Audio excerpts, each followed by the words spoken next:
بسم اللہ الرحمن الرحیم۔ امام جلال الدین سیوطی رحمۃ اللہ تعالیٰ علیہ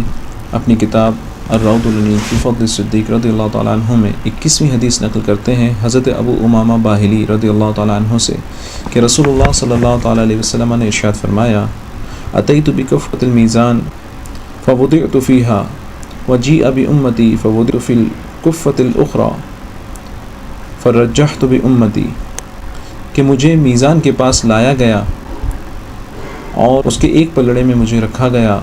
اور دوسرے پلڑے میں میری پوری امت کو رکھا گیا تو میں ان سب پر غالب آیا۔ ثم رفعت وجیء بأبی بکر ووضع فی کفۃ المیزان فرجح بامتی، پھر مجھے اس پلڑے سے نکالا گیا اور اس میں ابو بکر کو رکھا گیا تو وہ میری امت پر غالب آ گئے، یعنی نیکیوں میں۔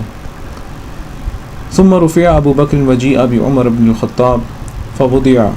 فی کفۃ المیزان فرجح بامتی، پھر حضرت ابو بکر کو اس پلڑے سے نکالا گیا اور حضرت عمر رضی اللہ عنہ کو اس پلڑے میں رکھا گیا تو وہ بھی میری امت پر غالب آئے۔ ثم رفع المیزان الی السماء وانا انظر الیہ، پھر اس